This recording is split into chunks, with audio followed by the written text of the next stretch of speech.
في متاخيتي في ربي يوجك أبدو مرتين تيمال فكات خرا أمنتيتي خرا فياتي مرتين تيمال فكات خرا برنوتاتي مال فكات خرا أقوماتي مال فكات خرا كابينيا دينجي فاينانسيتي مال فكات خرا إفبوك أتشيسوتي هيا مفلتوتي سموتي تسقبيسوتي مال فكاتي تنراها سواجر إذن اللي ندونا قلتوما نمو هدو سينو جرا ورقر سي خدنا دادانا خدنا جرتاني سنين أركا نا قلتوما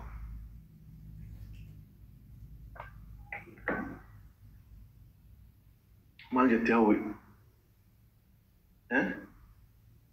أيه وان مالنا جتا جرا كومنتي نمني أسر سيخا يدو بسيجا أنا مو متدورين في دادير وفتانا يوني فين دفي اسم بران قهو بعد بيتي نمني وابرسي سكون نمني نما لينجي سكون يرو هدو متدورين في دادتنا أكا في دادت يو اسم بران قهو بعد تنكو كرنا جافين دفي خرا برنوتا اسم أوبو جرا يا دخي سنيس دو بساتين جرا وانغاري نوجر تاجوات دو ترى قدادا ور سيوجي دلقو بربادنا أكمل سيوجي هجنا جاني نورمالي كومنت مجالا نوخايا كومنتي تينيا تعمدورا بريفم تجالا قلالو تهدوان قبلوف جتشا أتش جلا سيني ندو بسنا نموتا سن كونتاكت قلوني دندينيا بفساني والاركنا أمو متدوري سنبتنو جواد جا قرمو متدوري تندابا مرتيدا والقبات متدوري namni yoo murteessa qofa hiyyummaa keessaa bahuu danda'a. Yoo murteessa qofa obbolummaa, yoo murteessa qofa nama jaalachuu danda'a. Yoo murteessa qofa bultii illee horachuu danda'a. Namni murtii hin murteessin barachuu hin danda'u, hojjechuu hin danda'u, bultii ijaarrachuu hin danda'u. Bultii ijaarrachuufis barachuufis guddachuutu waayyuufuu murtii barbaada. Garuu akkamiin murteessinaa? Hoggu murteessuu deemtan abaluutu na biraa heerume jettee namaa jecha murteessitee heeruman taaneen seenii.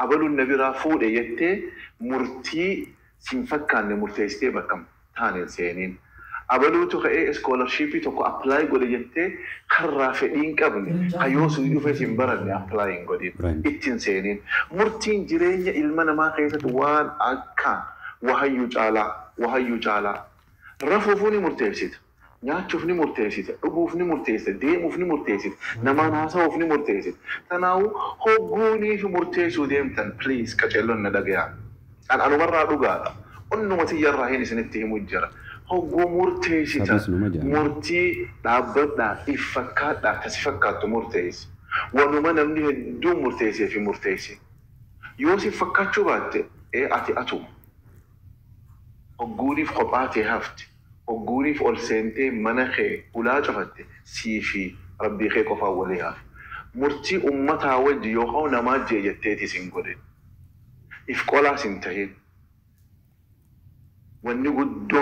ونقودون إفتهمو قبضر هقو مرتي سوديم تنتسقبا تاكا لاما سدي أفرجا كابتيلين ريفو تكيسان مرتي تيخيستي مرتين أنا مرتيسي خون عمل خيا خامنتي وجهك أبو وجهني ديمتي ونما مرتيسي هو فياتي يا وجهني ديمتي مرتينتي فرنوت خيا وجهني ديمتي هريروتي يا وجهني ديمتي أغماتي يا وجهني ديمتي أنا هند أدبا فتنا مرتيسا إيجا مرتيسي تنبو دمو نما فيدي نفيدي نغرغارتي هنگا جتاني تمو تاكا جا تركان في فردا مرتيسي نم توكو تنبوت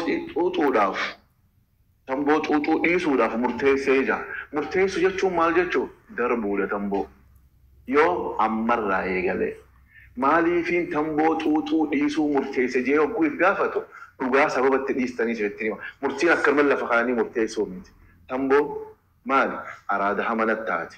Hafuura kiyyaa ajaawa. Hidhiitiyyaa tuutu ajaawa. Huccuutiyyaa tuutu fooliinsii gaarii miti.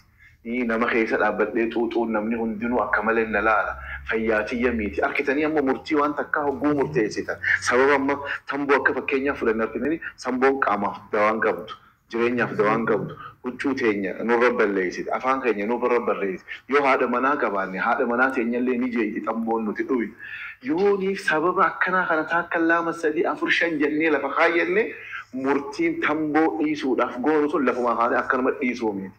أراد هنگا فين اللي كبانو ونيتو نفيد سبب نيتو نفيد نفتح كلامه سدي أفرشان جنتي لفخاي إنه جوز مال تاتي يجتشو وانغاري دتاتي مرتي كينيلة مرتي اتيادمته mana hiyya tolchuudhaaf araada irraa fakkaachuudhaaf fayyaati deebisuudhaaf jireenya nama keessatti odoon hin qaanfanne dhaabbachuudhaaf dhokatee nama dhuguu jira tamboo akka gaggaragalchee akka tuutu ijoolleen dardaraa ta'a ifi darbitee if gubduu jira tun hundinuu maali jechuudha murtii akkaan gara qabne isa duraan araadaa murteessine san deebisnee jijjiiraa amma murtiin namni gartee tamboo dhaabuuf murteesse tokko murtii ajaa'ibaa murteessa jechuudha.